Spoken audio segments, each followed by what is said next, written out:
After 5 years, pinadukot ang naka one night stand sa airport. Nahuli ng dalaga ang kasintahan na may ibang babae. Ang mas kinagulat niya, ito ang malanding stepsister niya at sobrang kinaiinisan niya dahil dito binigay ang dapat niyang mana. Magandang araw po sa inyong lahat.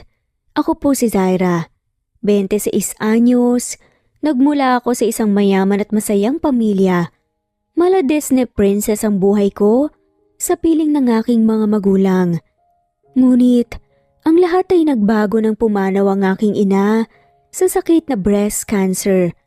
1 taon pa lang ay nag-asawa na nga muli ang aking ama at dito na nagsimula ang pagbabago sa buhay ko. Narito ang aking kwento. Simulan na natin.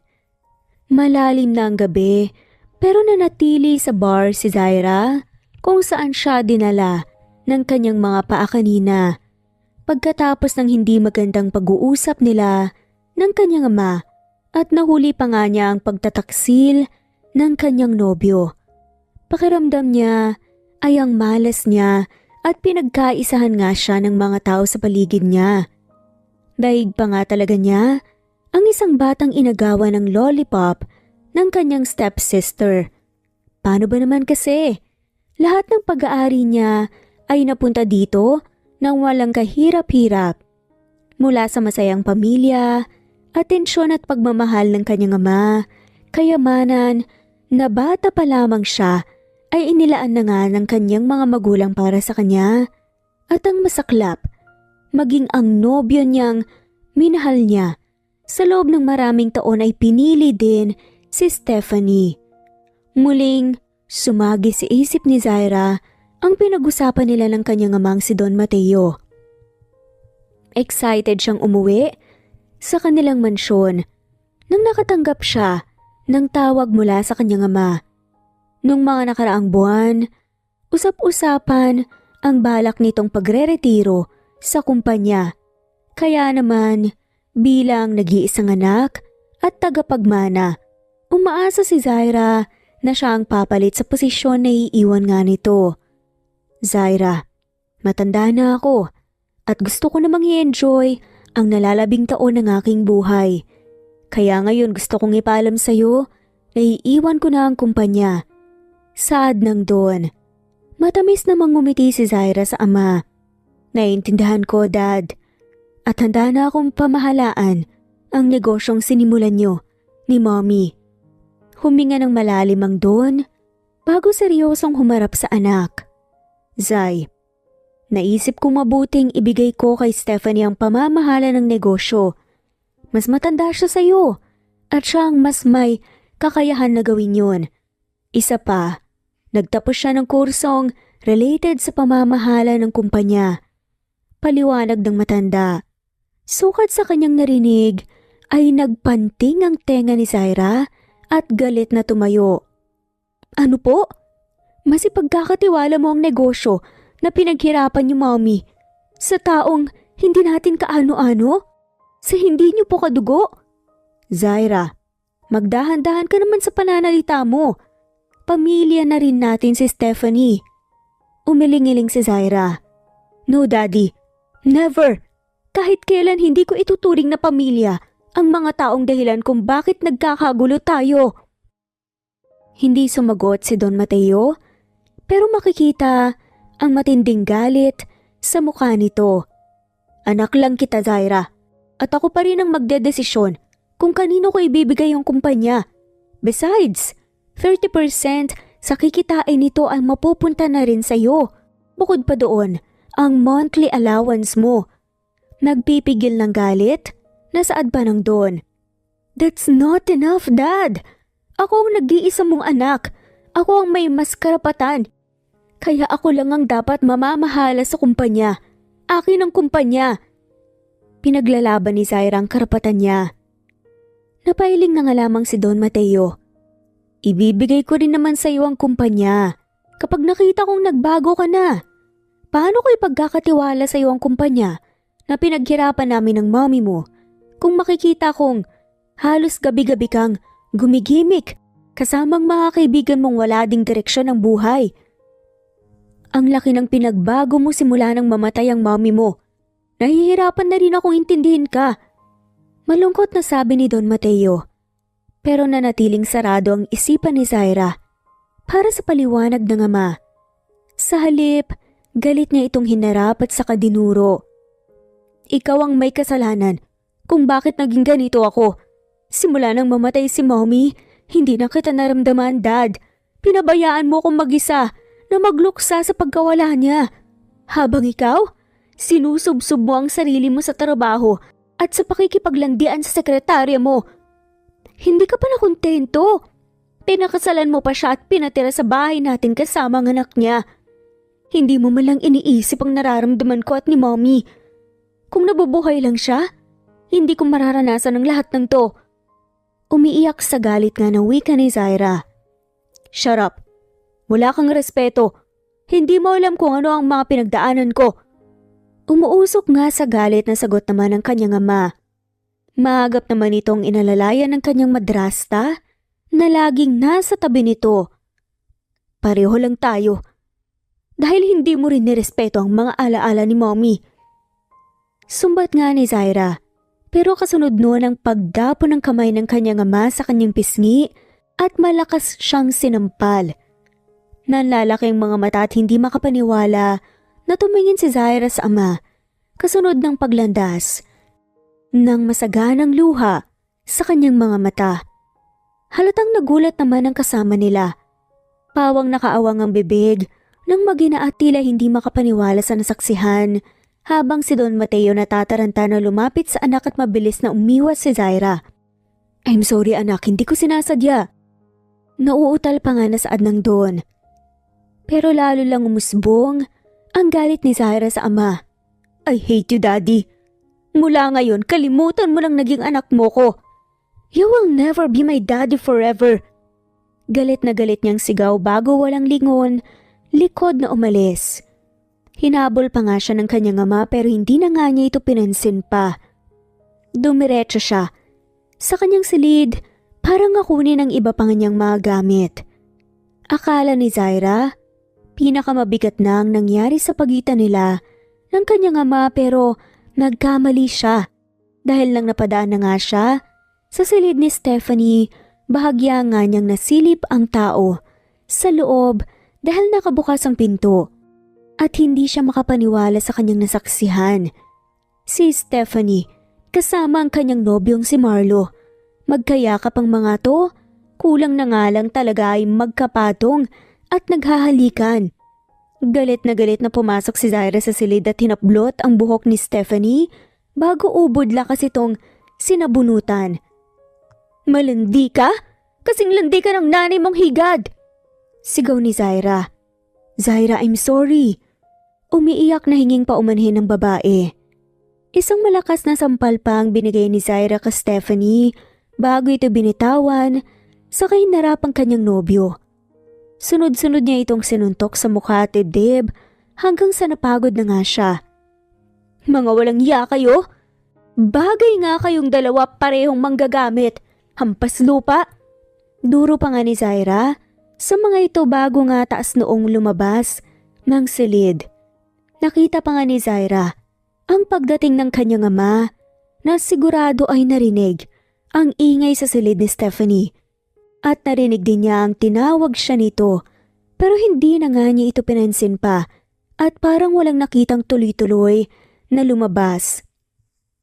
Pagkatapos balikan, sa kanyang isip ang dahilan kung bakit nasa bar siya ngayon at naglalasing. Muling dinampot ni Zaira ang bote ng matapang na alak at tinungga ito. Wala nga siyang pakailam kung malasing man siya o kung ano pa ang mangyari sa kanya. Wala na namang may pakailam sa kanya. Walang nagmamahal dahil wala na nga ang mommy niya na siya sanang karamay niya ngayon pero maaga itong kinuha sa kanya. Nagpatuloy sa pag-inom si Zaira nang medyo may tama na nga siya ay nagtungo siya sa dance floor. Sayaw dito, sayaw doon ang kanyang ginawa. Habang maya't maya ang pagbuga ng usok mula sa kanyang vape. Pakiramdam ni Zaira ay nagising nga ang kanyang diwa nang pagpawisan nga siya sa dance floor. Bumalik siya sa kanyang table at muling umorder ng alak. Nakailang bote na nga siya nang muli siyang mahilo. Tumayo ulit siya para bumalik sa dance floor nang biglang umikot ang kanyang paningin at tuluyan nga siyang nawala ng balanse at bumagsak sa kandungan ng isang nilalang. Blurred ang paningin ni Zaira kaya hindi niya makita ang malinaw na mukha nito, pero base sa matigas nitong katawan na sumalo sa kanya, alam nga niyang lalaki ito. Mapungay ang mga mata na tumingala si Zaira. Biglang nag-init ang kanyang pakiramdam nang makita ang mamasama-sa at mapula na labi ng lalaki. Bahagya nga niyang tinuwid ang kanyang katawan at dala ng kalasingan walang pag-alinlangan na inilapit niya ang kanyang mukha sa mukha nito, saka mamusok itong hinalikan sa mga labi. Noong una ay pumapalag pa nga si Calix hanggang nadarang na nga rin siya sa ginagawa ni Zaira. Nang hindi na nga makatiis, mahigpit niyang niyakap ang babae at gumanti sa mga halik nito. Tumagal ng ilang minuto ang kahilikan niya hanggang nagsimula na nga maging malikot ang mga kamay ni Calix at walang sawang naglandas sa katawan ni Zaira. Tuluyan nang nawala ang katinoan ng babae. Hindi na nga rin niya iniisip kung anong kahihinatnan ng kanyang kapusukan.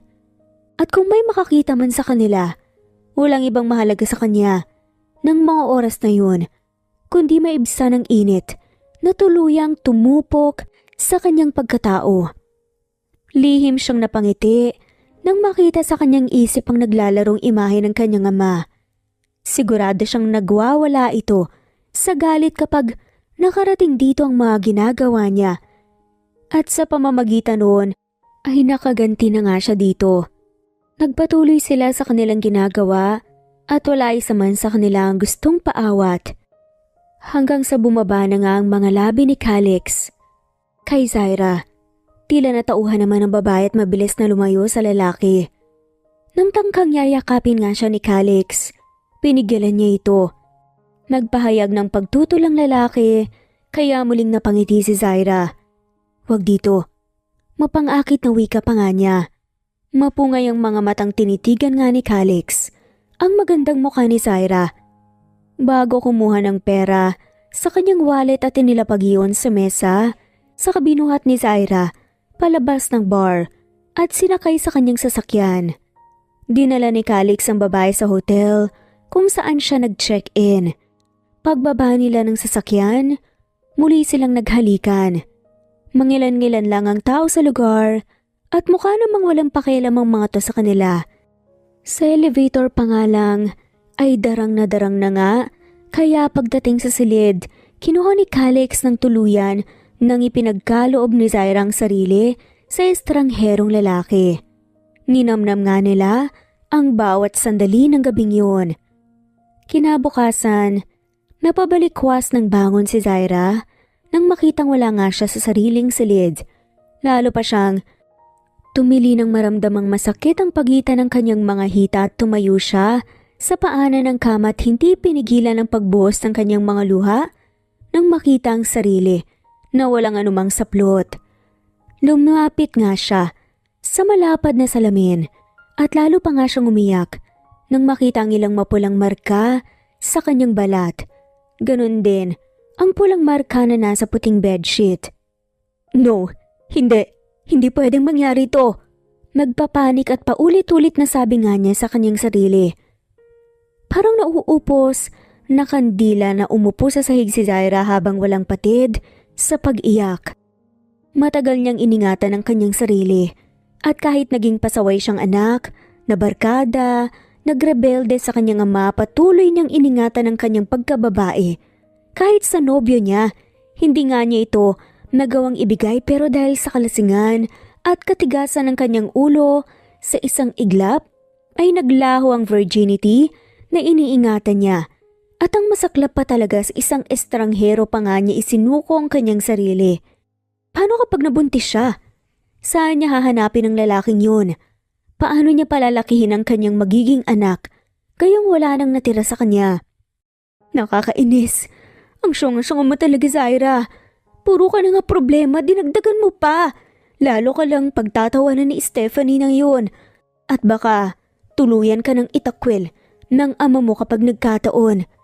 Galit na kastigo pa nga niya sa kanyang sarili. Nang maalala ang ama, nagmamadaling tumayo si Zaira at pinulot nga ang kanyang mga damit.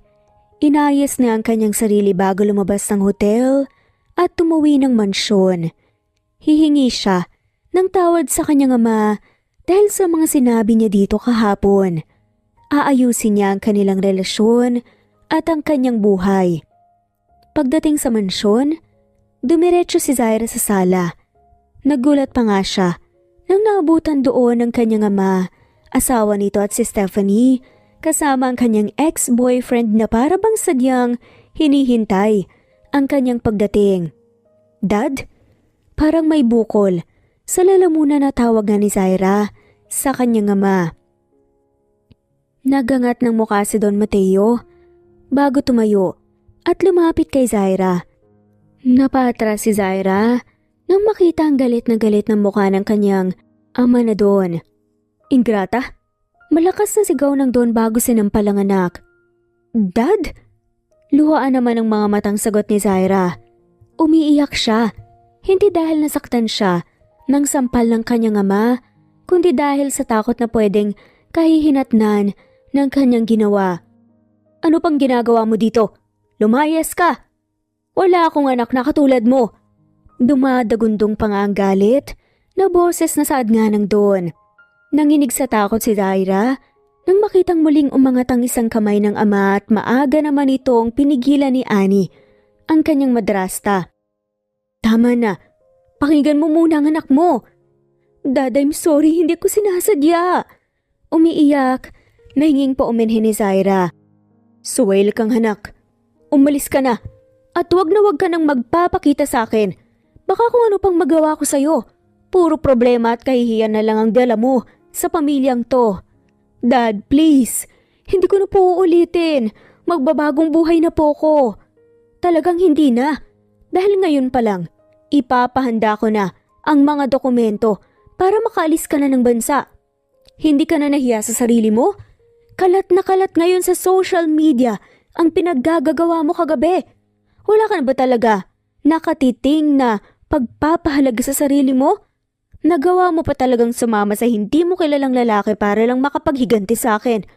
Ginawa ko naman lahat para mabigyan ka ng magandang buhay. Pero puro sama ng loob ang sinukli mo sa amin. Kung nasan man ngayon ang mommy mo, sigurado kong hindi siya matutuwa sa ginawa mo. Dad, please. Hindi ko sinasadya. Lasing lang po ko. Please, Dad, tulungan mo akong linisin ang pangalan ko. Umiiyak na pakiusap ni Zaira. Umalis ka na, bago ko pa makalimutang anak kita. Simula ngayon wala ka nang maaasahan sa akin.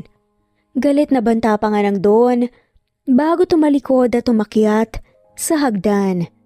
Naiwang umiiyak at parang basang sisiw si Zaira. Hanggang sa narinig niya ang nakikisimpatyang tinig ng kanyang madrasta. Tahan na anak, hayaan mo. Susubukan kong kausapin ng ama mo.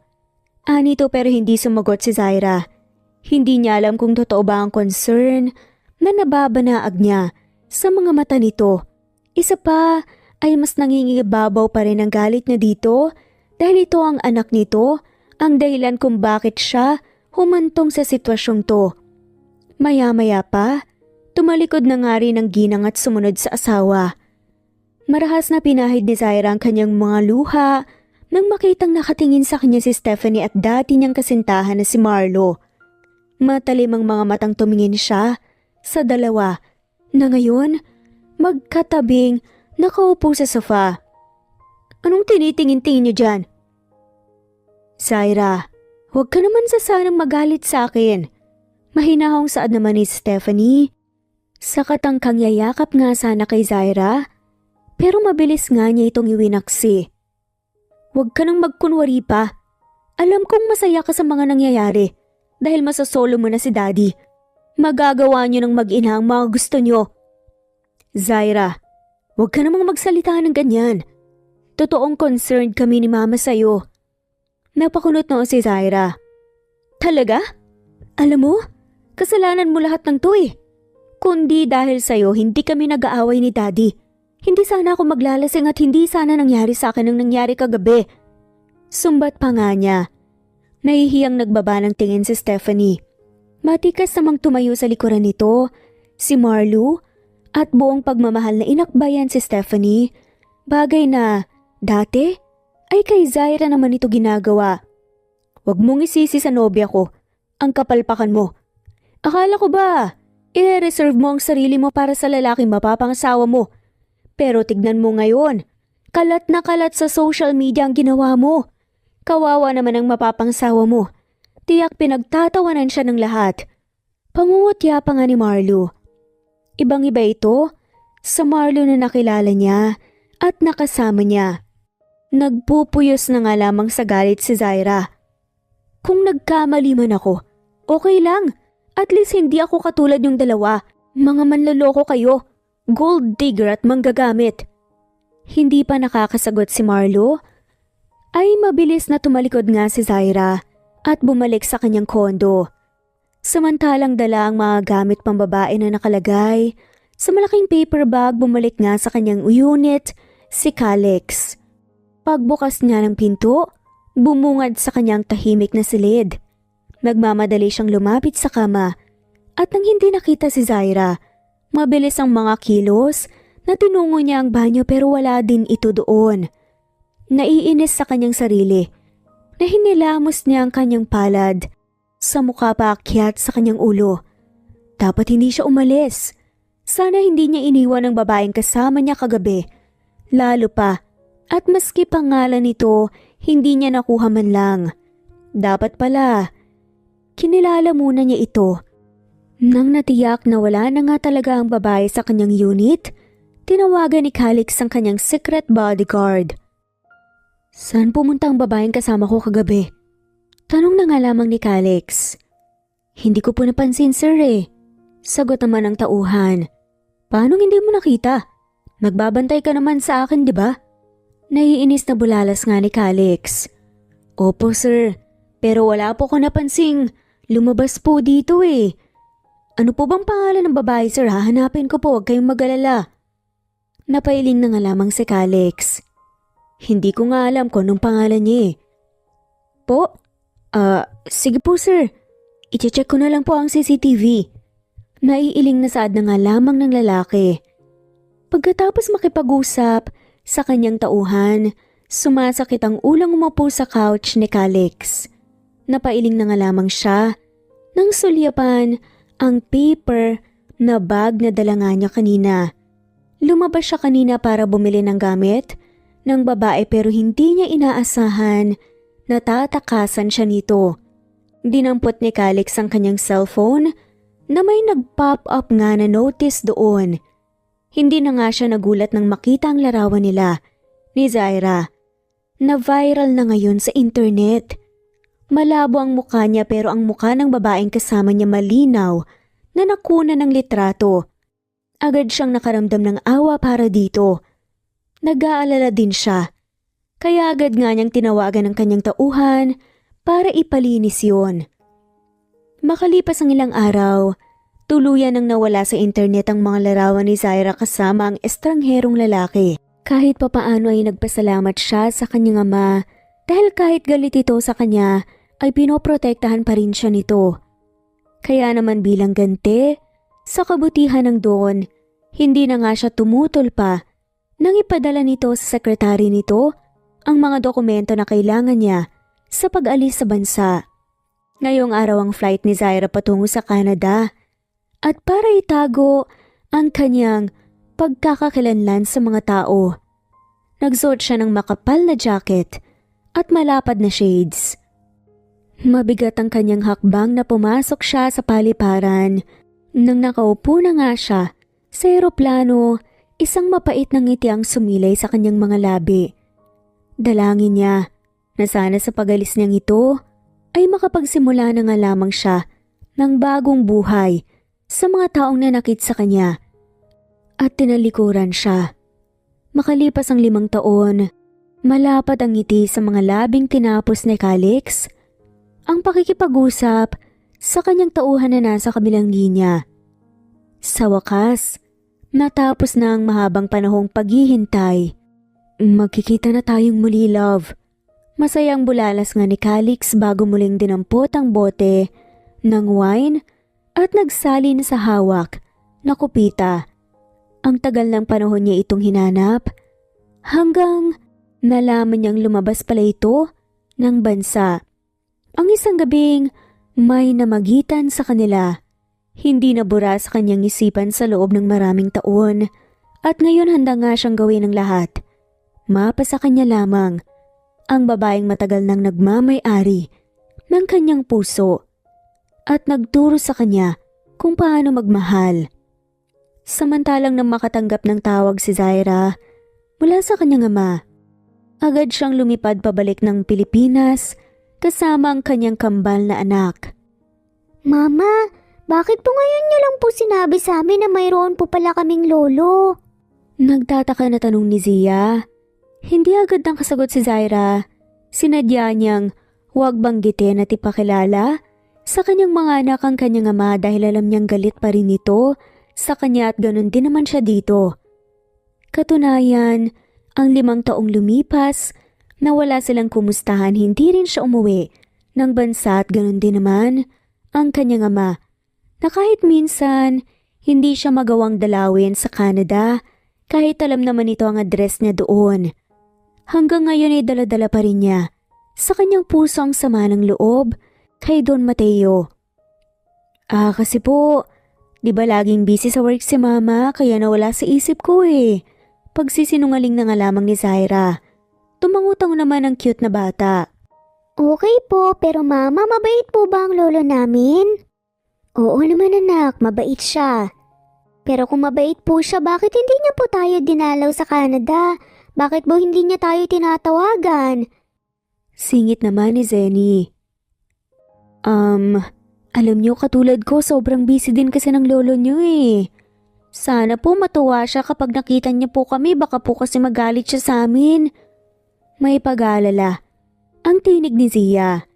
Siyempre naman matutuwa yun.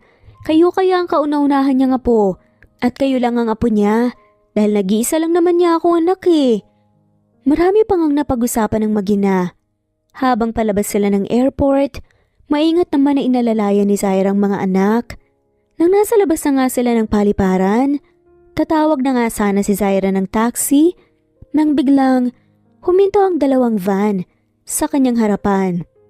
At mula noon ay magkasunod nang lumabas ang ilang kalalakihan na nakasuot ng itim na bonnet sa muka. Biglang kinutuban nang hindi maganda si Zaira. Kaya nagmamadali siyang kinuha ang kamay ng mga bata pero bago pa nga siya makalayo ay sinunggaban na nga sila ng mga to. Ano ba? Bitawan niyo nga kami, sino ba kayo? Nahihintakutang tanong nga ni Zaira.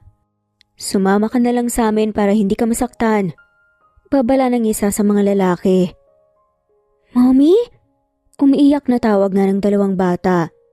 Boss, paano tong mga batang to? Anak yata to ng babaeng pinapadukot ni boss eh.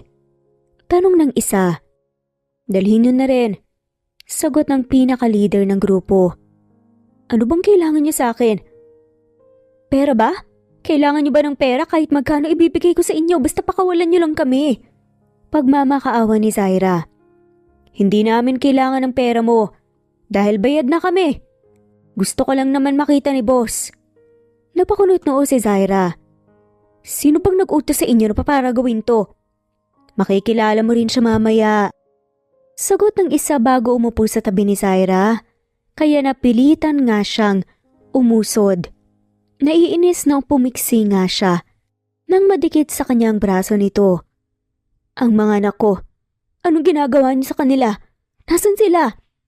Tanong nga ni Zaira nang isinarado na nga ng mga tong sasakyan. Huwag kang mag-alala. Nasa maayos na kamay na ang mga anak mo. Magkikita din kayo mamaya. Kaya kung ako sa'yo, manahimik ka na lang dyan.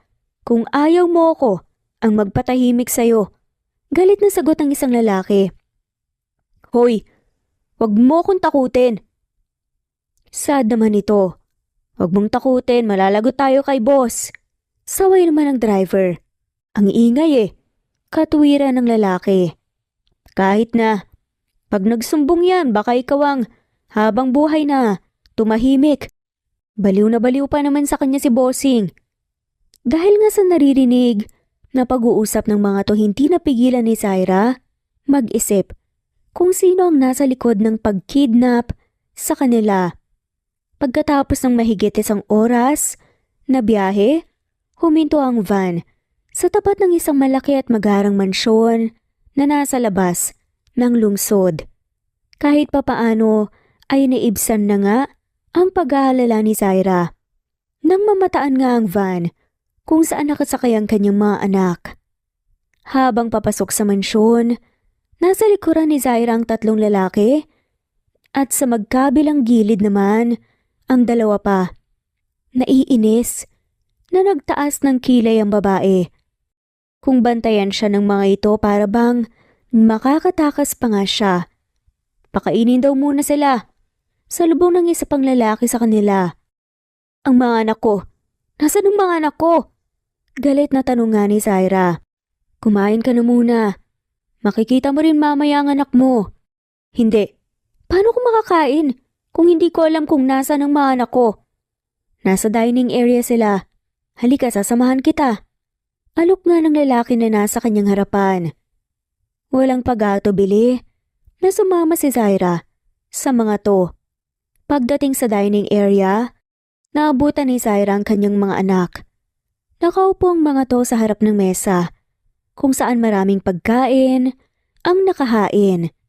Noon napaisip ang dalaga na hindi kidnap for ransom ang nangyari sa kanila. Dahil hindi naman nakagapos ang kanyang mga anak. In fact, masayang kumakain ng mga to. Pero dahil gusto nga niyang makasigurado, walang masamang nangyari sa kanyang mga anak ay nagmamadali siyang lumapit sa mga paslit. Zia, Zenny, ayos lang ba kayo? Wala bang masakit sa inyo? Nag-aalalang tanong ni Zaira habang sinisipat ang katawan ng mga anak. Mama! Masayang bulalas nga ng kambal bago mahigpit na yumakap sa leeg ng ina. Mama, bakit ang tagal niyo? Kanina pa kami naghihintay. Nakangusong tura ni Zenny. Sorry anak ha, traffic kasi. Katwiran ni Zaira. Hindi niya alam kung paanong nakarating kaagad ang kambal samantalang sila ay nalit na. Nasa kalahating oras. Ayos lang po mama, ang importante nandito ka na po. Mama, ito po ba ang bahay ni Lolo? Hindi anak. Magsasalita pa nga sana ang kambal, pero sumingit ang kasambahay. Na naroon nga, nabala sa pag-aasikaso ng mga bata. Kumain na po muna kayo ma'am. Sa tingin mo ba makakakain ako sa ganitong sitwasyon? Ni hindi ko nga alam kung makakalabas pa kami ng buhay dito. Mahina pero mariing sagot ni Zaira. Huwag po kayong mag-alala. Hindi po kayong masasaktan dito. Mabait po si sir, hindi po siya nananakit. Pagbibigay assurance ng ginang. Paano ko nakakasigurado? Pinadukot nga kami Hindi na nga sumagot pa ang babae at inabala na nga lamang ang sarili sa kanyang ginagawa. Nagsimula na nga ring manubig ang panga ni Zaira. Kasabay ng pagkalam nga ng kanyang sikmura, kaya kahit tayaw nga niya, ay dumulog na nga siya sa hapag at nagsimula ng kumuha ng pagkain. Mama, ang sarap po ng mga pagkain dito! Namumulang saad nga ni Zenny. Oo nga po mama, masarap po lahat. Kanina pa po kami kumakain. Segunda naman ni Zia. Talaga? Sige nga, kakain na rin si mama. Napangiti si Zaira. Nang malasahan nga ang mga putahe sa mesa, pawang masasarap ang mga pagkaing nakahain. Hindi niya alam kung nanabik lang ba siya. Sa pagkaing Pinoy talagang masarap magluto ang cook doon. Masarap di ba? Tanong nga ng baritonong boses mula sa likuran ni Zaira. Ay, kabayong may bayag! Tilinga niya at hindi sinasadyang dumulas sa kanyang kamay ang hawak niyang pinggan. Natataranta. May umukod si Zaira para pulutin ang nagkalat na bubog sa sahig pero lumapit nga sa kanya si Calix at pinigilan siya. Natulala si Zaira nang makitang familiar nitong muka. Kasabay ng pagdaloy ng tila boltahe ng kuryente sa kanyang kalamnan nang hawakan ni Calix ang kanyang kamay. Anong ginagawa mo dito? Ikaw bang nagpadukot sa amin? Sunod-sunod nga na tanong ni Zaira. Don't move. Sa halip, nasagutin nga siya ay utos ng lalaki bago tinawag ang kasambahay at ipinaligpit nga ang basag na bubog. Tinatanong kita kung ikaw bang nagpadukot sa amin at bakit? Matapang na tanong nga ni Zaira kahit ang totoo, nanginginig na nga siya sa takot. Hindi niya kilala ang lalaking naka one night stand niya 5 years ago.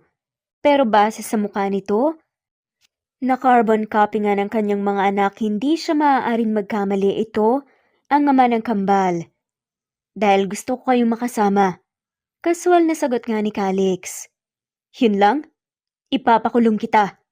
Nagpipigil ng galit, natura ni Zaira at binawi ang kamay niyang hawak ni Calix.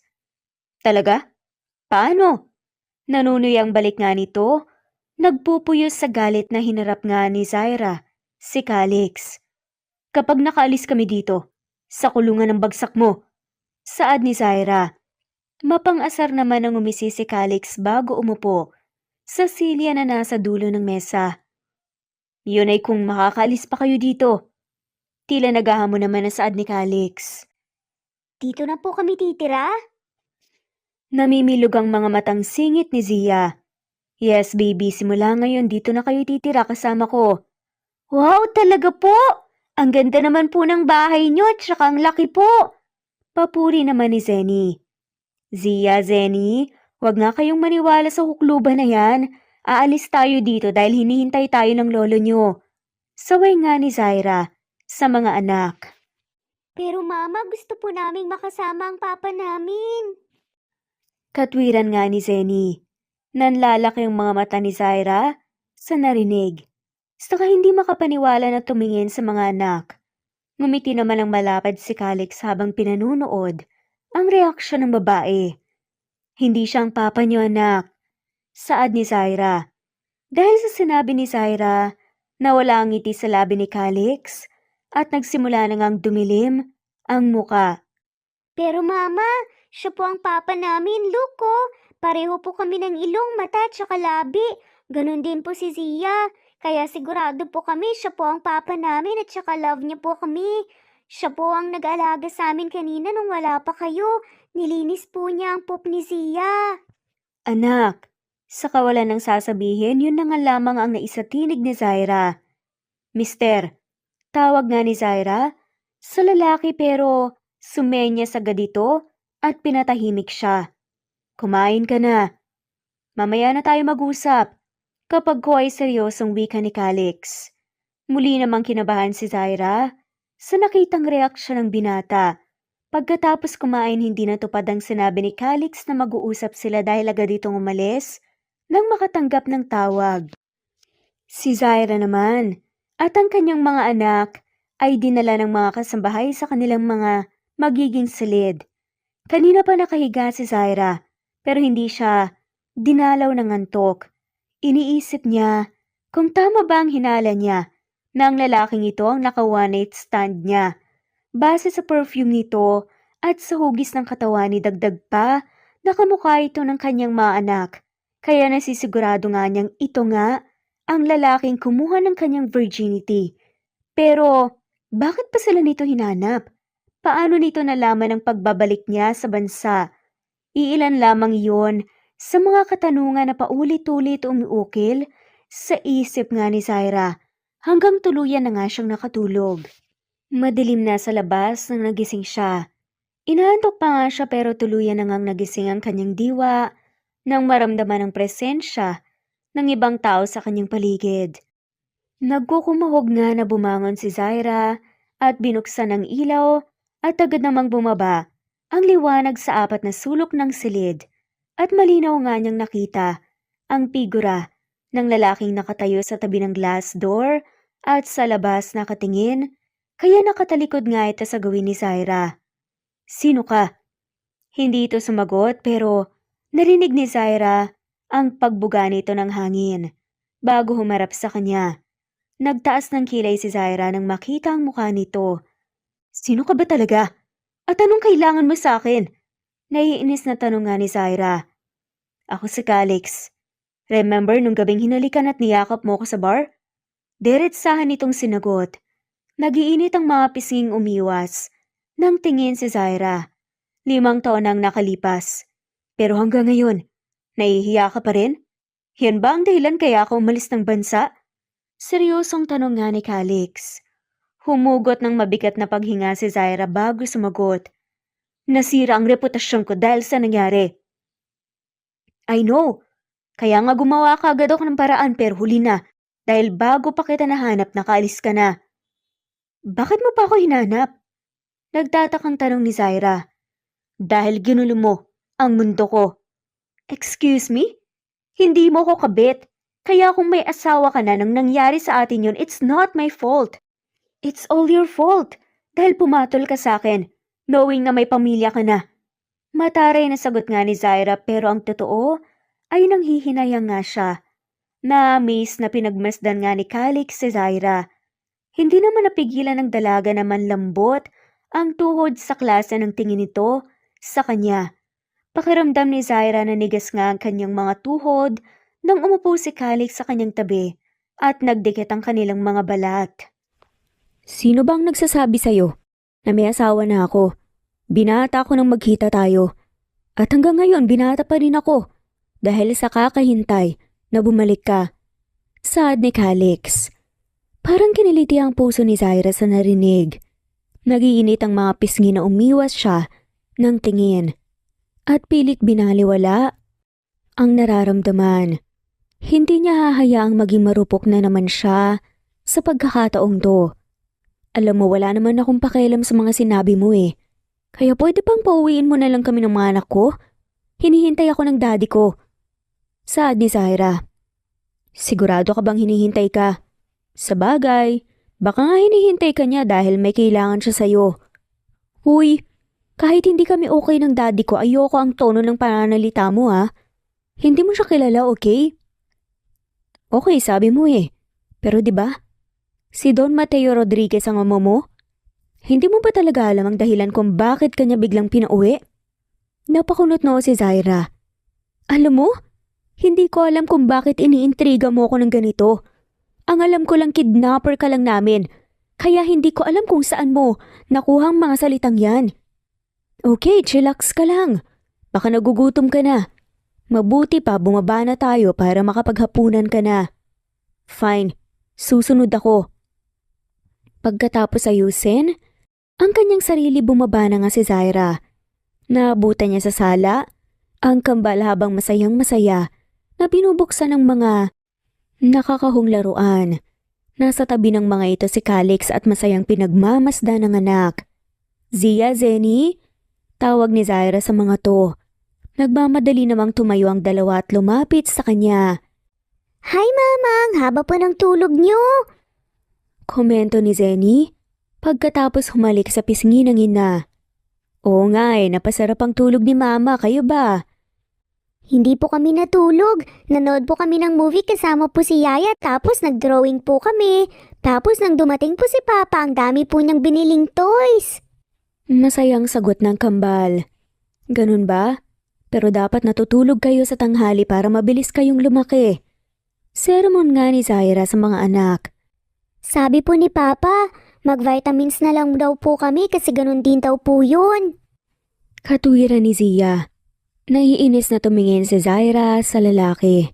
Nagmamadali namang tumakbo kay Calix si Zia at Zenny at nagpabuhat. Kaya lalong nagalit si Zaira. Nakaramdam din siya ng selos. Pakiramdam niya ay may kaagaw na nga siya sa atensyon at pagmamahal ng kanyang anak. Masaklap ay pinanghihimasukan din ni Calix ang pagdidisiplina niya sa kambal. Mama, wag po kayong magalit kay Papa. Promise po matutulog kami ng maaga ngayon. Napailing na nga lamang si Zaira. Minsan lang naman, kaya sana hayaan mo nang mag-enjoy ang mga bata. Wika ni Calix habang magkaagapay sila patungo sa kusina. Ang kambal naman ay tumatakbo na at nagpaunahan na nga na makarating sa mesa. Kahit minsan lang, hindi dapat sila kinukonsinti kasi masasanay sila. Sa susunod, hindi na sila makikinig sa akin. Huwag kang mag-alala, Zaira. Nandito naman ako, tutulungan kita sa pagpapalaki sa kanila. Huminto sa paglalakad si Zaira at hinarap si Calix. Pero pagharap nga ng lalaki, napakunot-noo siya dahil parang may nakita siyang isang familiar na kwintas na suot-suot nga ng lalaki. Pero niwalang bahala na nga lamang niya yun. Anong sabi mo? Tanong na nga lamang ni Zaira. Mas nanaig pa rin ang inis niya sa lalaki. Kung ano-ano kasing pinagsasasabi nito. Sabi ko, magkatuwang natin palalakihin ang mga anak natin. Ano ba talagang plano mo? Kailan mo ba kami paalisin dito? Kapag maayos na tayo, yung hindi ka na makakatakas sa akin. Pili yung saad ni Calix.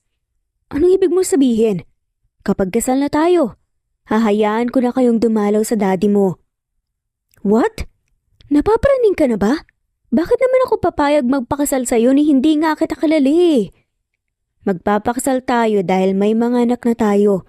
Dapat lang bigyan natin sila ng isang buo at masayang pamilya. Huwag kang mag-alala. Dahil habang narito kayo araw-araw ko ipapakilala ang sarili ko sa'yo. Bale walang sagot at confident na sabi ni Calix. Alam mo hindi kita maintindihan. Mas mabuti pa siguro kung magpatingin ka na lamang sa doktor. Mukhang may tama ka na sa utak eh. Komento nga ni Zaira. Bago iniwan ng lalaki at sumunod sa kanyang mga anak. Naiwan namang tuwang-tuwa si Calix at tumabot pa nga sa pandinig ni Zaira. Ang halakhak nito, bagay na lalo nga niyang ikinainis sa lalaki. Nakakainis ka, Calix Alvarez. Nagtitimpi ng galit na bulalas nga ni Zaira. Pagdating sa mesa, halos malula nga si Zaira sa dami ng pagkaing nakahain. Para bang laging fiesta doon. Ganon din naman sila noong nabubuhay pa ang kanyang ina pero dahil sa mga nangyari sa kanyang buhay, natutunan niyang pahalagahan ng bawat sentimo ng kinikita niya. Mamang, di ba marami pang pagkain ang natira kanina? Bakit po nagluto pa kayo ng bago? Tanong nga ni Zaira. Ayon ba'y pinadala po namin sa mga tauhan sa asyenda. Lahat po sila hinahatiran po ng pagkain galing dito sa mansyon. Yun po kasi ang utos ni Sir. Magalang na paliwanag ng kasambahay. Kung ganoon, bakit kayo nagluluto ng marami? Dala ng kuryosidad, ay tanong pa nga ni Zaira. Para po sa may matira po at may maibigay din po kami sa mga tauhan at kanilang pamilya. Gusto po kasi ni Sir, kung ano po ang kinakain namin dito sa mansyon, yun din po ang kinakain ng mga tao sa labas. Ah, okay. Nagsisimula ng kumain si Zaira nang lumapit sa kanila si Calix. Pagkatapos nilang kumain, nagtungo sila sa theater room para manood ng movie dahil na nga rin sa kahilingan ng kambal. Kung si Zaira lang, ang masusunod mas gusto nga niyang bumalik sa kanyang silid at matulog para makaiwas kay Calix na hindi mapagkit ang mga mata sa kakatingin sa kanya. Dumaan ang mga araw at nanatiling ganon ang kanilang setup. Pero si Zaira, unti-unti na ngang humahanga sa ugali nga ng lalaki. Dahil mapagbigay ito at mapagmahal sa ibang mga tao, hindi lamang sa kanila. Samantala labis na nag-aalala si Zaira para sa kanyang ama na naghihintay sa kanyang pagdating pero hindi naman niya ito matawagan dahil kinuha ni Calix ang kanyang cellphone. Sinadya din itong ipaputol ang landline ng mansyon. Ayaw naman siyang pahiramin ng mga tauhan nito ng cellphone dahil na nga rin sa utos ng lalaki. Gusto mo raw akong makausap? Bungad nga ni Calix kay Zaira nang makalapit sa kinaroroonan nito ang babae. Ano ba talagang plano mo? Bakit hanggang ngayon ayaw mo pa rin kaming paalisin? Nagsindi muna ng sigarilyo si Calix bago sumagot. Gusto ko lang makasigurado na hindi ka ulit tatakas at safe kayo. Ano bang kapraningan yan? Hindi mo kami pag-aari na pwede mong ikulong dito sa bahay mo kung kailan mo lang gusto. Alam ko. At alam ko rin na kung papayagan kitang lumabas, tatakasan mo ko ulit. Hindi na ako papayag. Mailayo mo sa akin ang mga anak ko. Pero Calix, mali ang ginagawa mo. Sa ginagawa mong ito, pwede kitang kasuhan. Hindi mo kami dapat kinidnap at ikinukulong ng ganto. Umuusok sa galit nga na bulalas ni Zaira. I know. At kung kakasuhan mo ko, malakanda akong humarap sa korte. Kampanteng sagot naman ni Calix, lalo naman na nagpuyos sa galit si Zaira. Nang makitang baliwala dito, ang pananakot niya. Inaasahan pa naman niya na magbabago ang isip nito pero mukhang wala talaga itong kinatatakutan. Ang kapal ng mukha mo. Galit na sabi ni Zaira at sinugod nga si Calix. Pero hindi pa man siya tuluyang nakakalapit dito. Tumayo na nga ito at naglakad palapit sa kanya.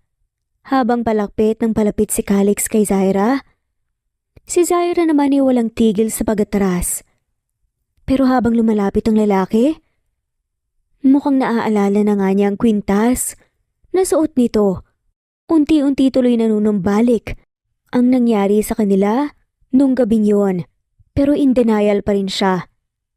Hanggang nasukol siya ng binata at nang tumamang kanyang likod sa matigas na pader. Ipinatong ni Calix ang kanyang braso sa ulo na ni Zaira at tuluyan na nga itong ikinulong sa malapad niyang katawan. Ano ba? Anong ginagawa mo? Halos kapusin na ang hininga, naangal nga ni Zaira.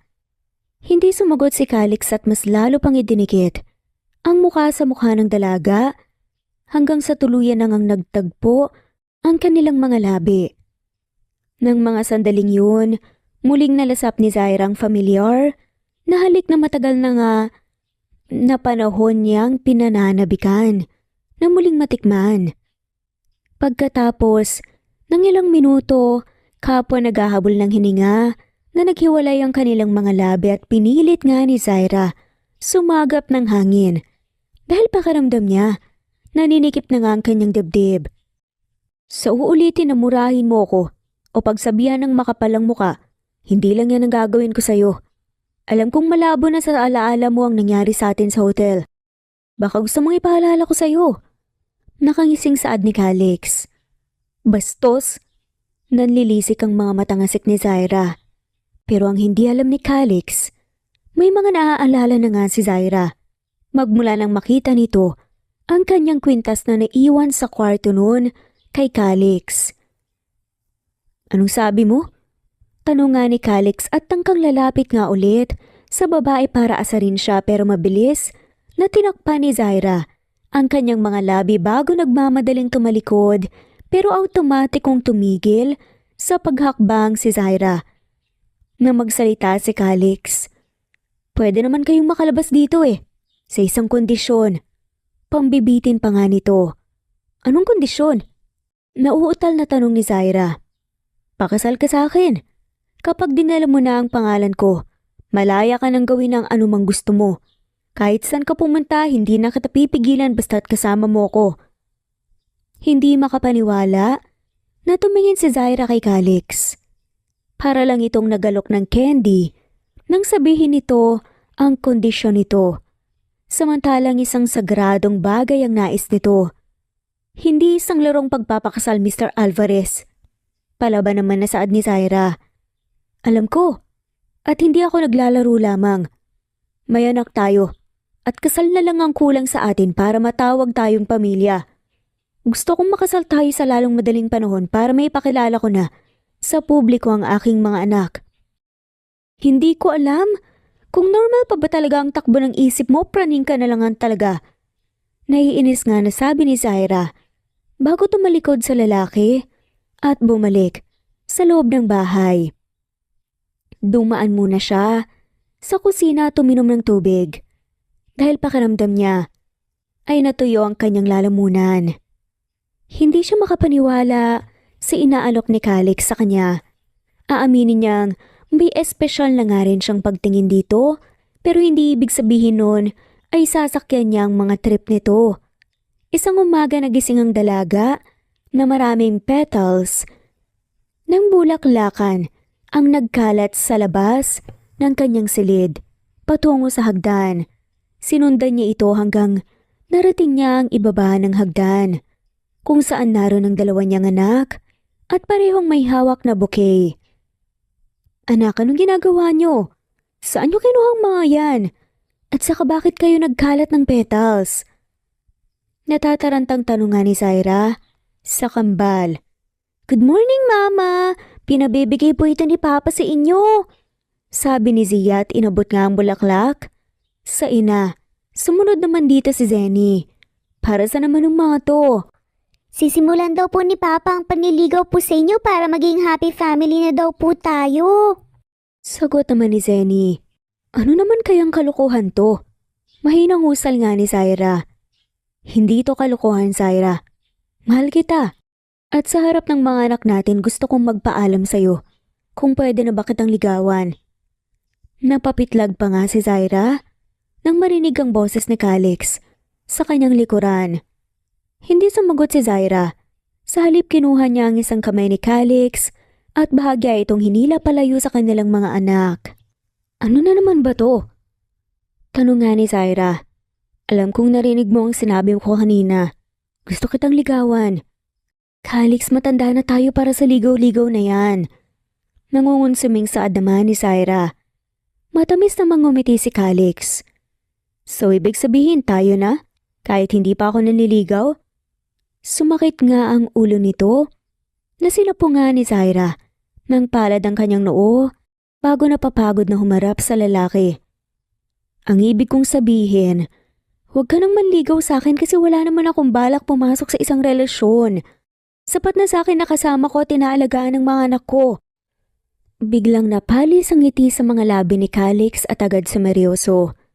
Bago mataman, natumingin kay Zaira.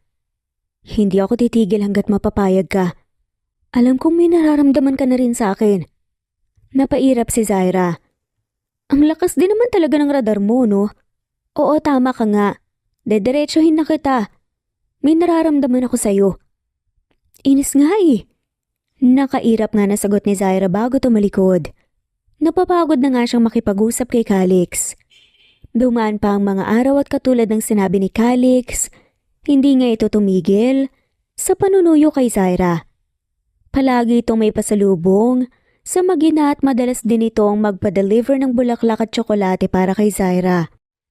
Hindi naman napigilan ni Zaira ang makaramdam ng kilig hanggang unti-unting nahuhulog na nga ang loob niya kay Calix. Isang araw na hindi pumasok si Calix sa opisina, naisipan ni Zaira na ipagluto ito ng merienda. Dinala niya ito sa library kung saan naroon ang lalaki. Bakit ikaw nagdadala niyan? Tanong nga ng binata nang makita si Zaira. Dala ang isang tray na may lamang merienda. Nakakahiya naman kung wala akong gagawin dito. Zaira, bisita ko kayo. Isa pa, ikaw ang ina ng mga anak ko. Kaya bakit ka mahihiya? Masuyong sagot ni Calix.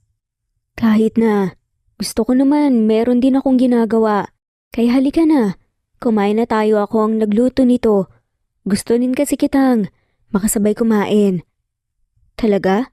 Sandali, tatapusin ko lang to. Sagot ni Calix.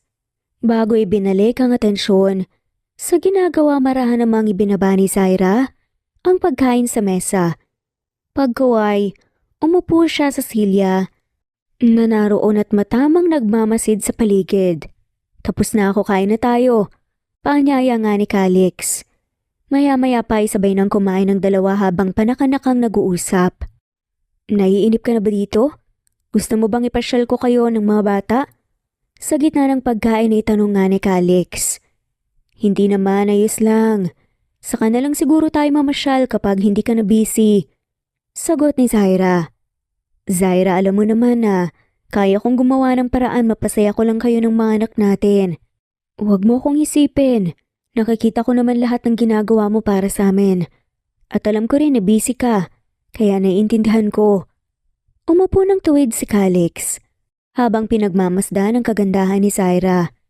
Sige, ikaw nang bahala. Basta, kung naiinip kayo dito, lalo na ikaw, magsabi ka lang sa akin. Siya nga pala, may pabor sana akong hihingin sa'yo. Nahihiyang saad ni Zaira. Ano yun? Sabihin mo na, wag ka nang mahiya. Calix, pwede bang itigil mo na ang panliligaw mo sa akin? Ang laki ng nagagastos mo sa mga bulaklak na araw-araw mong pinapadala dito sa mansyon eh. Baka masira na rin ang mga ngipin ng anak natin. Kakakain ng mga tsokolate na galing sa'yo na sila naman ang kumakain.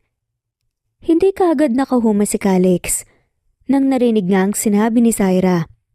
Nabitawan niya ang hawak na kutsara at tinidor bago tiimbagang na tumingin sa babae.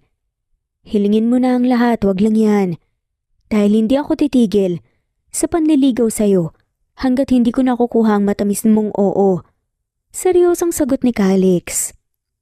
Kaya nga sinasabi ko sa'yong tumigil ka na sa panliligaw sa akin dahil sinasagot na kita. Anong sabi mo? Sinasagot na kita at mahal na rin kita, Mr. Calix Alvarez. Tsaka, ibalik mo na nga yung kwintas ko. Natatawang saad niya. Totoo ba to? Mahal mo na ako? At sinagot mo na ako? Ibig sabihin tayo na. Masayang bulalas nga ni Calix bago lumapit kay Zaira at niyakap ang babae.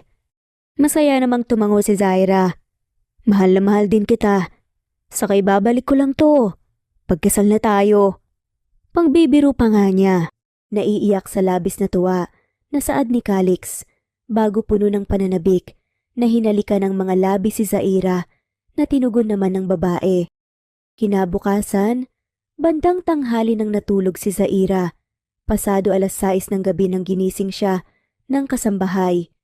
Bumangon siya at naligo pagkway inayusan niya ang kanyang sarili. Isinuot niya ang kulay pulang dress na dala din ng kasambahay bilin daw ni Calix na iyon ang isuot niya dahil mayroon itong bisita. Pagbaba ni Zaira ng hagdan, nagtungo siya sa garden. Namangha siya nang makita ang napakaromantik na ayos doon. Naroon ang kanyang mga anak na mukhang prinsesa sa ayos at suot ng mga ito. Maging ang mga kasambahay ay pawang nakabihis at nakaayos din. Lumapit kay Zaira ang isa sa mga ito at iginiya siya sa gitna. Nagtataka naman sumunod si Zaira at walang idea kung anong meron. Bakit dito? Ano bang meron? Tanong niya. Nahihiya siyang tumayo ng tuwid nang makita ang pamilya at kaibigan ni Calix. Kahit sino ang tanungin niya, sa mga tao doon ay walang sumasagot sa kanya, maski ang kanyang mga anak ay tikom ang bibig. Nagulat si Zaira nang makita ang isang sikat na banda at tumugtog ng isang malamyos na awitin. Pero lalo pang nanlaki ang kanyang mga mata nang makita niya si Calix na lumalabas mula sa tabing na kurtina. May hawak itong mikropono at siyang kumakanta habang palapit kay Zaira. Ngayon lang nalaman ni Zaira na maganda pala ang boses nito at may talent sa pagkanta. Hindi napigilan ng babae ang maluha habang pinagmamasdan si Calix na palapit ng palapit sa kanya. Sa tanang buhay niya ngayon lang, may isang taong nag-effort ng ganito para sa kanya. Hinarana siya nito, kaya nagtilian ng mga taong saksi. Nang nakalapit si Calix, kay Zaira kinuha nito ang bewang ni Zaira at bahagyang umindak habang patuloy pa rin sa pag-awit. Kahit nahihiya, ay sinabayan ni Zaira si Calix. Kaya naman kilig na kilig ang tao doon, lalo na ang kanilang mga anak. You're so beautiful tonight. Mapungay ang mga matang sad ni Calix pagtapos nitong umawit. Salamat. Ikaw din ang gwapo mo sa suot mo. Thank you. Napasaya mo ko. Simula pa lang ito, my love. Dahil lahat gagawin ko mapasaya ka lang. Puno ng emosyon na sagot ni Calix. Pwede ba wag mo akong pinapaiyak? Wika naman ni Zaira bago tinapik ang balikat ng kasintahan. Hindi sumagot si Calix. Sa halip lumuhod ito Sa harapan ni Zaira bagay na labis naman ipinagtataka ng babae. Calix, anong ginagawa mo? Tumayo ka nga dyan, nakakahiya sa mga bisita. Utos ni Zaira. Pero hindi pa rin ito sumagot. Kaya nagpanik na siya. Lalo pa at marami ang nanonood sa kanila. Tahimik ang lahat na mas nagdulot ng pagkailang kay Zaira. Calix. Mariing tawag ni Zaira. Pero maya-maya pa ay biglang nanlaki ang kanyang mga mata, kasabay ng pagkislap ng mga butil ng luha sa kanyang mata nang makita ang isang mamahaling singsing. Umiiyak na nagtakip ng kanyang bibig si Zaira. Nahulaan na niya ang ginagawa ni Calix at hindi siya makapaniwala na sa sandaling panahon ay aalukin agad siya nito ng kasal. Miss Zaira Rodriguez, will you be my wife? Masuyong tanong ni Calix. Hindi kaagad sumagot sa Zaira. Para siyang natuod sa kanyang kinatatayuan at hindi makakilos. Masaya siya at halos sumabog na ang kanyang dibdib sa lakas ng tibok ng kanyang puso. Miss Rodriguez? Untag ni Calix sa babae. Calix, oh my gosh, totoo ba to? Nang makabawi sa pagkabigla, bulalas nga ni Zaira. Hindi naman yun nakaligtas sa kanilang mga bisita kaya marami sa mga ito ang nagpigil ng tawa. Yes, miss. At ang yes galing sa iyo ang kailangan ko. Yes, papakasal ako sa iyo. Naluluha na nga nasagot ni Zaira bago inilahad ang kanyang palad sa harapan ng lalaki at agad namang sinuot ni Calix sa daliri ni Zaira ang hawak niyang singsing. Thank you, I love you. Puno ng pagmamahal na sadama ni Calix bago mahigpit. Naniyakap si Zaira. I love you too. Ako dapat ang magpasalamat sa iyo kasi hinintay mo ko eh. Salamat dahil minahal mo ko ng wagas. Naluluhan na sagot ni Zaira. At mamahalin pa kitang habang buhay. Pangako, hindi kita sasaktan. Aalagaan at mamahalin ko kayo ng mga anak natin habang ako'y nabubuhay. Lalo namang naiyak sa kilig si Zaira sa narinig. Congratulations to both of you. Kabi-kabila ang bati sa kanila ng kanilang mga bisita. Salamat. Sagot ni Calix sa mga ito habang si Zaira naman hindi nawawala ang ngiti sa mga labi. Mama, Papa, congratulations po! Sabay na bati ng kambal bago yumakap sa mga magulang. Thank you, baby. Masaya namang sagot ni Zaira bago kumante sa yakap ng mga anak. Nang gabing yun, masaya silang nagdiwang. Bumabaha ang alak at pagkain sa mesa. Malalim na ang gabi at umuwi ang kanilang mga bisita. Sigurado ka ba sa bagay na yan, Calix? Nababahala ng tanong ni Zaira. Nasa silid niya ngayon ang binata at nagpaalam na doon ito matutulog ngayong gabi at ngayon nga ay pinag-uusapan nila ang tungkol sa plano nitong kasal. Oo naman, bakit pa natin patatagalin? Matanda na tayo. At saka 'di ba gusto mo nang makita ang daddy mo so yun lang ang paraan para makalabas ka na dito. Pero Calix, nobya mo na ako.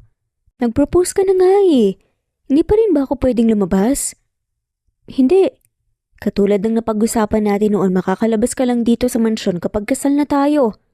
Seryosong sagot ni Calix. Ang daya mo naman. Wala ka bang tiwala sa akin? Nagmamaktol na wika ni Zaira. Meron, pero gusto kong ipakilala ka sa lahat bilang asawa ko at hindi basta girlfriend lang. Anong pinagkaiba nun? Alam naman ng pamilya mo at ng mga kaibigan na engaged na tayo. Basta gusto kong ihanda ka dahil may malaking sorpresa na naghihintay sa'yo sa labas. Wika ni Calix bago tumabi at yumakap kay Zaira. Nakakainis ka naman eh. Gusto ko na nga makita si Daddy. Pagmamaktol ni Zaira. Kung ganun magpakasal na tayo. Sa lalong madaling panahon. Kahit civil wedding lang. Gusto ko kasing bigay sa yung pinakamagandang kasal. Sa simbahan. Kaso, kulang na ako sa oras para maasikaso ang lahat. Tumango-tango ang babae. Fine. Basta siguraduhin mo lang na after ng wedding natin, pwede ko nang makita si Daddy. Yes, kamahalan, masusunod po. Tumatawang biro ni Calix bago pinatakan ng maliit na mga halik ang ulo ni Zaira. Masaya nilang pinagsaluhan ang gabing iyon na puno ng pananabik sa isa't isa. Kung hindi pa sila kapwa nakaramdam ng pagod ay hindi pa sila matutulog. Makalipas ang 1 linggo simula nang nag-propose si Calix, ay tinutuon nito ang sinabi na magpapakasal sila sa Huwes. Pagkatapos ng kanilang simpleng kasal, ay dumiresto sila reception kung saan naghihintay ang mga piling bisita. Congratulations bro, talagang hindi mo na siya pinakawalan na. Nung 1 linggo ka lang nag-propose tapos kasalan na kaagad. Kantsaw pa nga ni Lester ang kaibigan ni Calix. Ganun talaga bro kapag mahal mo. Maya-maya pa ay napuno na ng tawanan ng silid dahil sunod-sunod nang nagbiro ang kanilang mga bisita. Kinabukasan, sinamahan ni Calix si Zaira pumunta sa bahay ng mga ito. Laking gulat ni Don Mateo at ng kanyang madrasta nang makita ng mga ito kung sino ang kasama ni Zaira. Dad, I miss you. Naluluhang wika ni Zaira bago tinawid ang pagitan nila ng kanyang ama at mahigpit itong niyakap. I miss you too, anak. Umiiyak ding sagot nga ng Don bago tinuguan ng yakap ng anak. Kamusta ka, Daddy? Bakit ang payat mo? Tanong nga nito nang nag-aalala. Patawarin mo ko, anak. Sa halip ay sagot ng Don. Ano po nangyari? Bakit bumagsak ng ganyan ang katawan nyo? Mahal na mahal kita kaya hindi ko sinabi sa'yo ang sakit ko. At dahil ayokong mag-alala ka pa, hindi biro ang pinagdaanan mo nang mawala sa atin ng mommy mo. At ayoko nang makita kang nahihirapan. Pero Dad, naluluhan na saad ni Zaira. May lung cancer ako. Huli na nang nalaman ko. Natakot ako at hindi ko rin alam kung paano sasabihin sa'yo. Tahimik lang si Zaira habang nakikinig sa ama. Bata ka pa at hanggat maaari ayokong ipasa sa'yo ang responsibilidad sa kumpanya na dapat ako ang gumagawa. Ipinagkatiwala ko ang kumpanya kay Stephanie, hindi dahil hindi kita mahal o para pasakitan ka. Ginawa ko yun dahil yun ang makabubuti sa ating lahat. Alam mo naman na wala akong ibang hangad, kundi ang maging maayos ang ating mga negosyo. Dahil ito lang ang tanging may iwan ko sa'yo. Pero dahil sa sakit ko, malaki ang nagastos ko para sa pagpapagamot sa ibang bansa. Nalugi tayo. At huli na, para makabangon dahil marami sa ating mga investors ang nag-back out nang malaman nila ang sitwasyon ng kumpanya. Kaya napilitan akong ibenta ito kay Mr. Alvarez. Paliwanag nga ni Don Mateo. Napatingin naman si Zaira sa kanyang asawa na ngayon ay tahimik lang sa kanyang tabi. Patawarin mo ko, anak. Ayoko man nabalahin ka, pero kailangan. Kaya pinauwi ay dahil kailangan mong pirmahan ng mga dokumento para tuluyan ko nang mabenta ang kumpanya. Huwag mo nang isipin ang mga nawala sa atin, Dad. Ang mahalaga ay magaling ka na at malakas.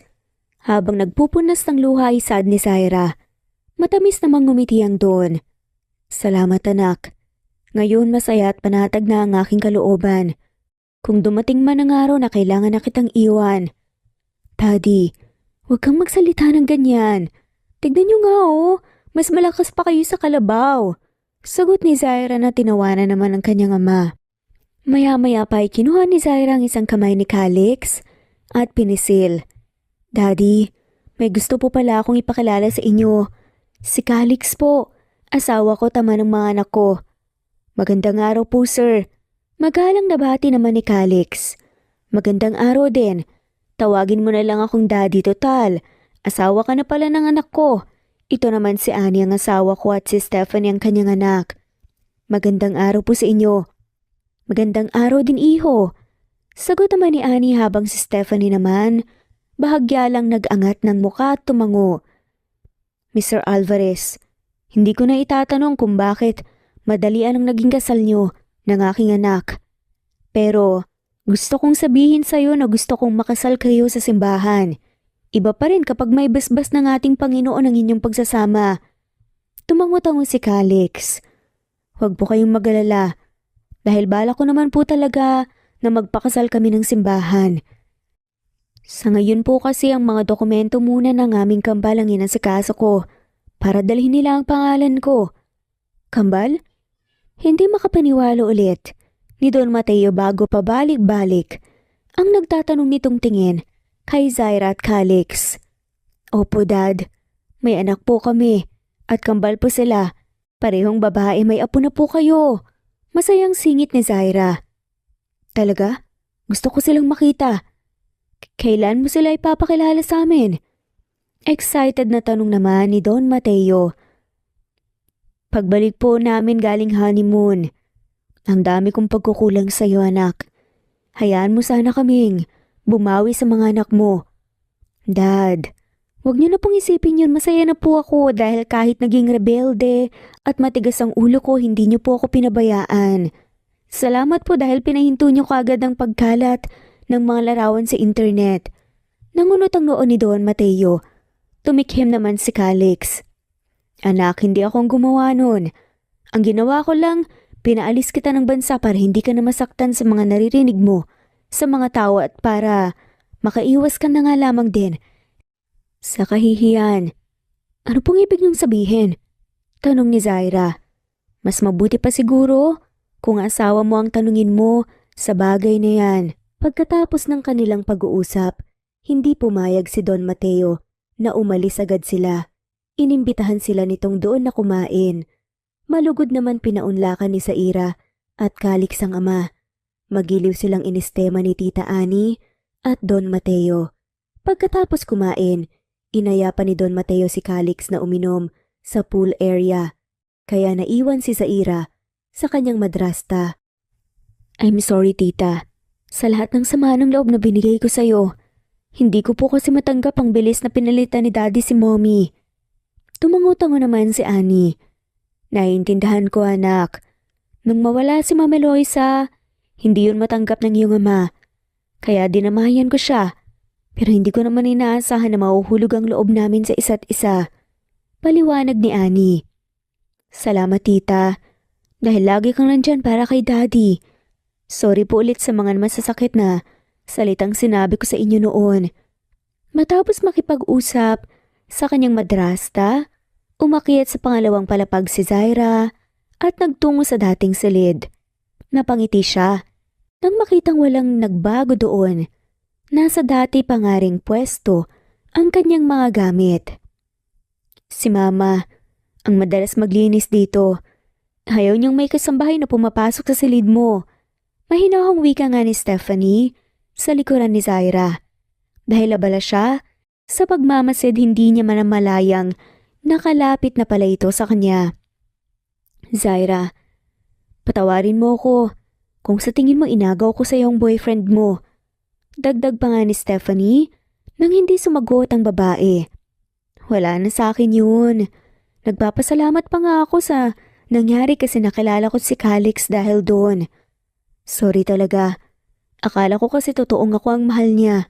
Pero hindi pala. Kasi pinagpalit niya din ako sa iba.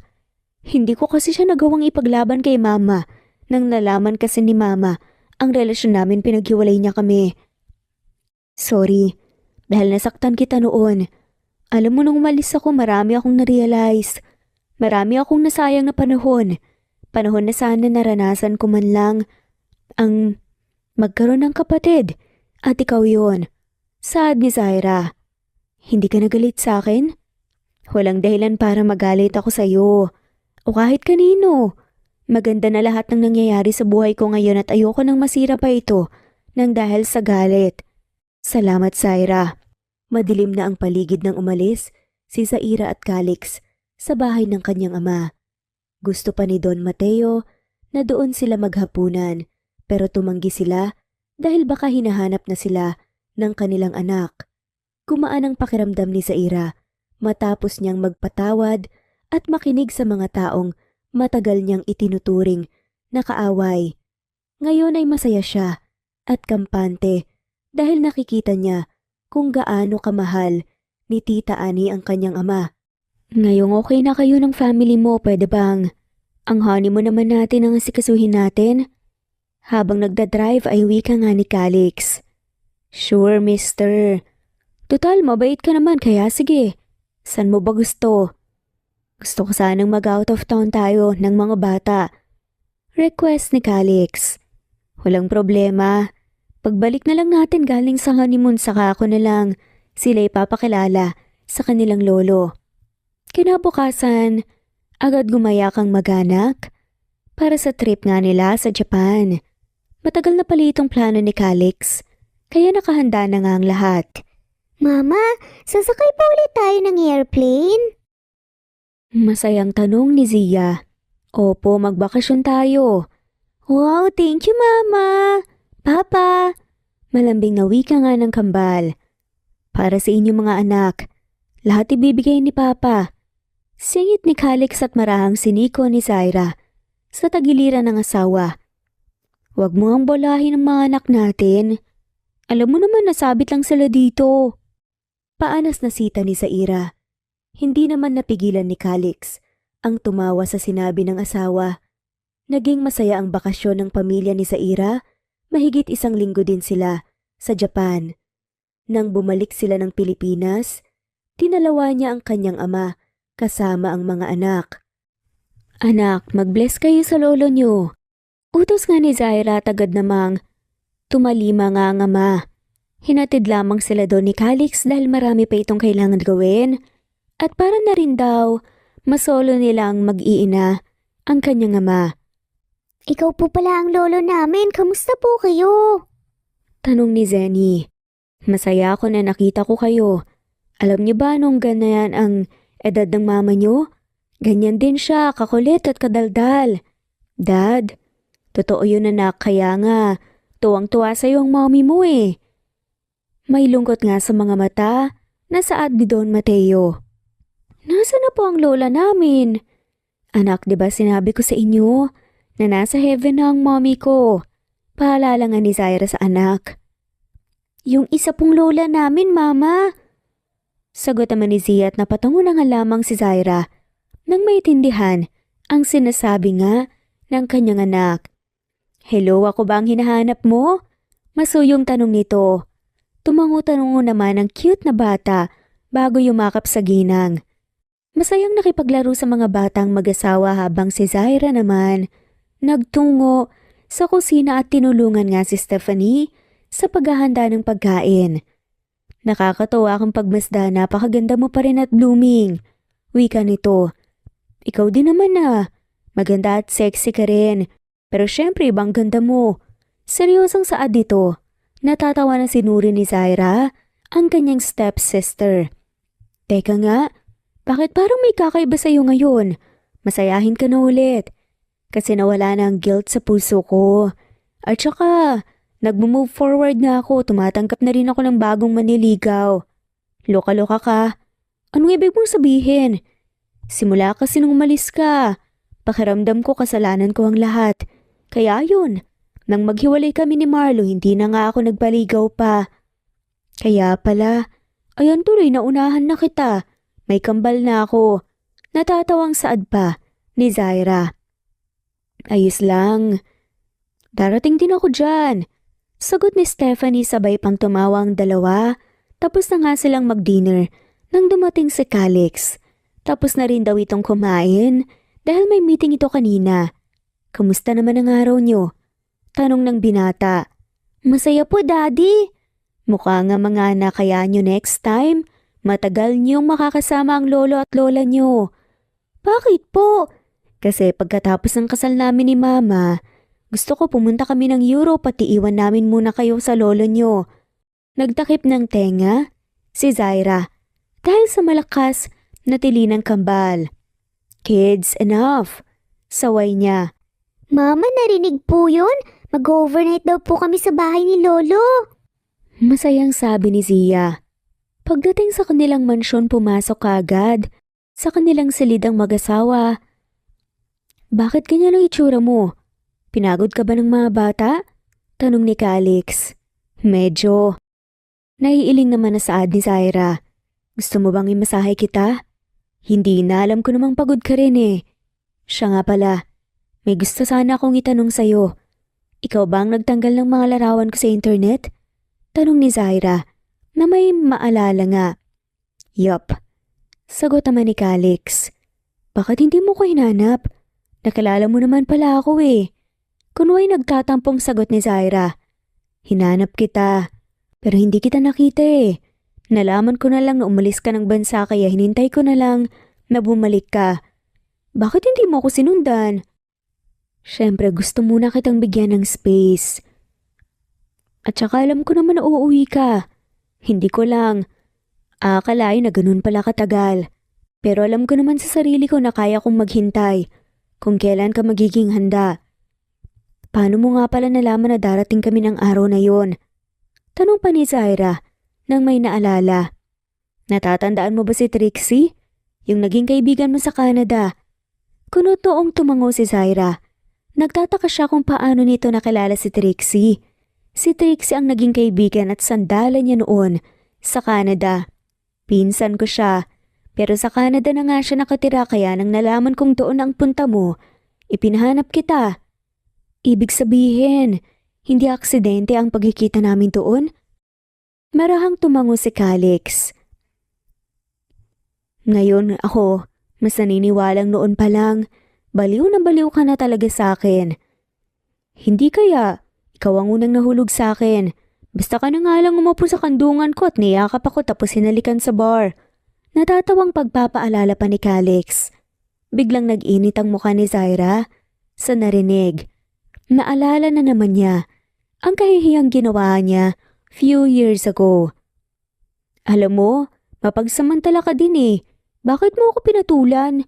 Alam mo namang lasing ako. Tumayo ng tuwid si Calix bago nakangising pinagmasdan si Zaira. Pagkuwa'y napakagatlabi na nga lamang. Sino ba naman ang tatanggi sa'yo? Mula noon hanggang ngayon mukha ka pa rin Diyosa. Polero, ang sabihin mo manyakis ka. Pangasar ni Zaira. Ganun na, manyakis bala. Pero bago ang lahat, isasoli ko muna tong kwintas mo. Naiwan mo yan. Mabuti na nga lang eh, para at least kahit papaano may alaala kang naiwan sa akin. Sabay masuyong sinuot nga ang kwintas na naiwan ni Zaira years ago. Nang may mangyari sa kanila. Tumatawang sabi ni Calix bago sinunggaban ng asawa. Maya-maya pa ay pumailan lang sa apat na sulok ng silid ang malaks na tili ni Zaira. Dumaan pa ang mga araw at nagpatuloy ang magandang pagsasama ni Calix at Zaira. Nagpakasal sila sa simbahan na sinaksihan ng kanilang mga malalapit na kaibigan at kaanak. Walang pagsidala ng tuwa sa puso ni Zaira nang ihatid siya ng kanyang ama at madrasta sa harap ng altar. Si Stephanie ang tumayo bilang bridesmaid. Muling naramdaman ni Zaira ang magkaroon ng isang buo at masayang pamilya sa piling ng mga taong totoong nagmamahal sa kanya.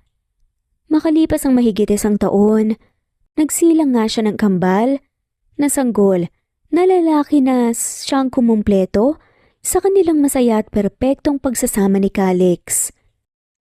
Sabi nga nila, kapag galit ang pinairal natin sa ating puso, hindi natin mahahanap ang tunay na kahulugan ng pag-ibig.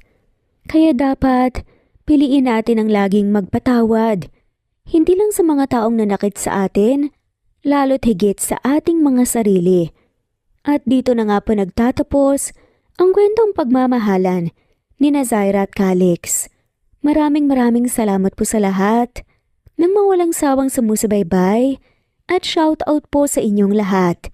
I-comment lamang po kung gusto niyong magpa-shoutout. Thanks for listening and God bless po sa ating lahat. Muli, ito ang Cat Amazing Stories PH.